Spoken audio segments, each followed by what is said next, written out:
What are objective moral values? This is a topic that has become very popular among apologist circles and is found to be used by a lot of armchair apologists as well. Dr. William Lane Craig, a popular Christian apologist who is well known for using objective moral values in many of his arguments for the existence of God. In this clip, we will see Dr. Craig use this argument in a debate against Dr. Sam Harris. In this video, he defines what objective moral values are. He refers to the Holocaust as an example that is objectively evil. He continues to say, without God, objective moral values cannot exist.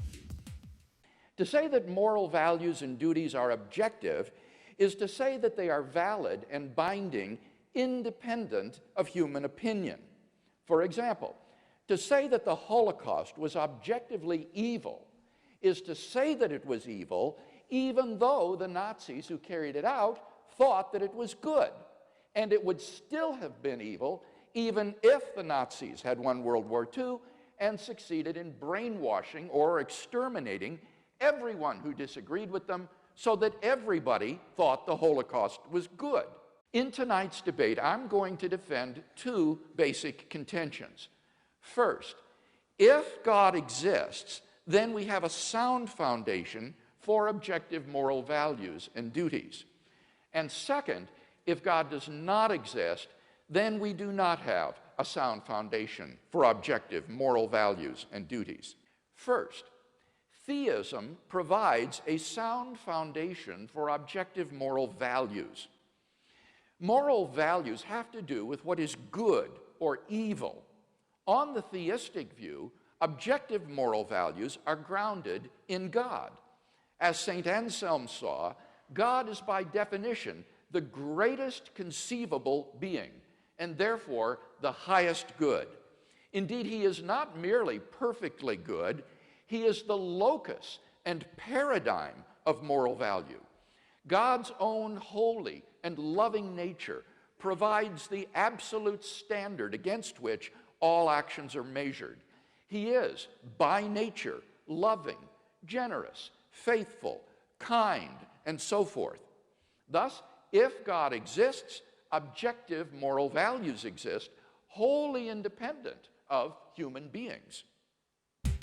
So, Dr. Craig states that objective moral values have to exist outside of human opinion, that evil is evil regardless of the circumstance, even if everyone believes that it is not evil. He also clearly states that if God exists, we have a sound basis for objective moral values.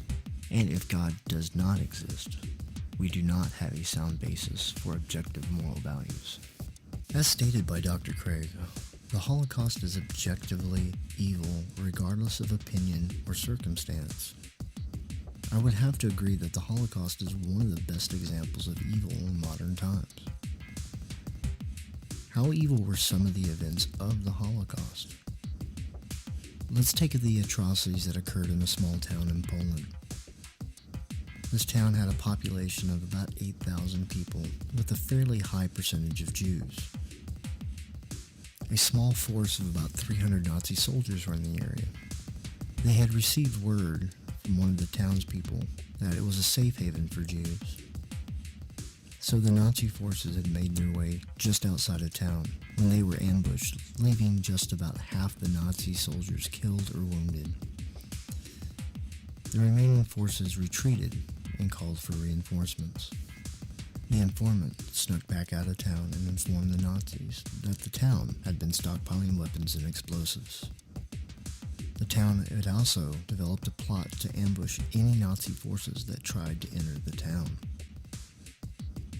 In return for the informant's information, the Nazis instructed the informant that they and their family had 2 days to get their family out of the city. The Nazis cut off supply routes in and out of the city, and 6 days later, the Nazis had assembled a large artillery battery, including large rail-mounted guns aimed at the city. The next day, at first light, the Nazis opened fire on the town. The deafening sounds of artillery fire would last for hours and leveled the town. Later that day, The Nazi infantry entered the town and killed any remaining people. The soldiers were ordered to search for valuables and return the items to their command. The Nazis used a bulldozer to push the bodies into a pile and set them and the town ablaze. The cruel act of killing men, women, children, and even infants in that small town was evil. Now ask yourself, was this objectively evil like Dr. Craig stated? The evil that happened in that town, who was responsible? The commander who ordered the Jews dead, or the soldiers who carried out the orders? Hitler himself. Let's remember what Dr. Craig said about objective moral values and where they come from.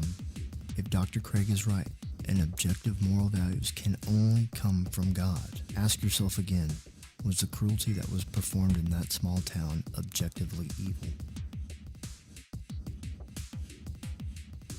See, the story of that town doesn't really exist. The story was taken straight from Joshua 6. It's the story of Jericho, with only a few minor changes in regards to updating the story to reflect a modern war. God was with Joshua when he ordered the wholesale slaughter of every living thing in the town, men, women, children, by the edge of the sword, and take all the valuables like gold, silver, bronze, and pots, and put them in the treasury of the Lord, because they are sacred to the Lord. God is not a sound foundation for any moral values. Second, theism provides a sound foundation for objective moral duties. On a theistic view, objective moral duties are constituted by God's commands. God's moral nature is expressed in relation to us in the form of divine commandments, which constitute our moral duties or obligations. Far from being arbitrary, God's commandments must be consistent with his holy and loving nature. Our duties, then, are constituted by God's commandments, and these, in turn, reflect his essential character.